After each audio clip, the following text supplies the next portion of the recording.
PGI Rohtak की सांसें उखड़ रही हैं, अस्पताल की नहीं व्यवस्थाओं की। जहां जिंदगी बचाई जाती है वहां अब इंसाफ के लिए हड़ताल हो रही है। नमस्कार, मेरा नाम है मोहित गोयत और आप देख रहे हैं डिजिटल हरियाणा।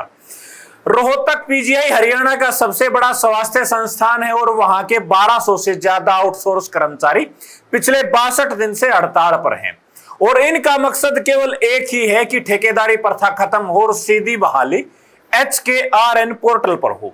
लेकिन सरकार और प्रशासन दोनों के कानों पर जूं तक नहीं रेंग रही है।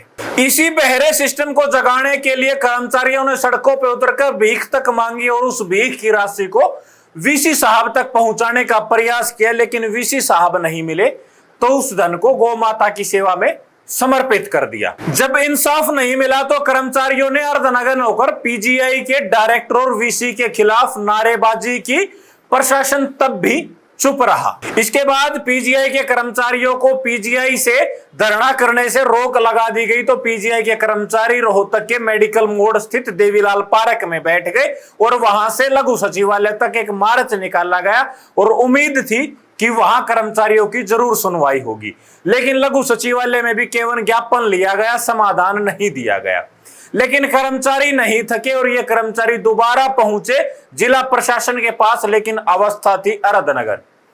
डीसी साहब को हकीकत बताने के लिए पहुंचे, लेकिन वहां अनदेखी हुई और अनसुनी हुई। लेकिन अब ये लड़ाई सिर्फ कर्मचारियों की नहीं रही, बल्कि हरियाणा की 1 दर्जन से ज्यादा खाप पंचायतें और किसान संगठन, राजनीतिक पार्टियों के प्रतिनिधि खुलकर इनके समर्थन में आ गए हैं। बीते दिनों इस हड़ताल को समर्थन देने के लिए भारतीय किसान यूनियन चडोणी के राष्ट्रीय अध्यक्ष गुरनाम सिंह चरोणी, भारतीय किसान यूनियन चडोणी की हरियाणा राज्य की महिला प्रदेश अध्यक्ष सुमन हुड्डा, किसान कमेरे की बुलंद आवाज और लोकदल पार्टी के हरियाणा के प्रदेश अध्यक्ष प्रदीप हुड्डा, कुंडू खाप के प्रधान जयवीर कुंडू, किसानों, युवाओं और महिलाओं की सशक्त आवाज मोनिका नयन के अलावा 1 दर्जन से ज्यादा खाप पंचायतों के प्रतिनिधियों ने सभी कर्मचारियों के संघर्ष को अपना समर्थन दिया और एक सुर में कहा कि हम आपके साथ हैं। हजारों की भीड़ बारिश के बीच अर्धनग्न हालात में फिर भी डीसी साहब नहीं मिले।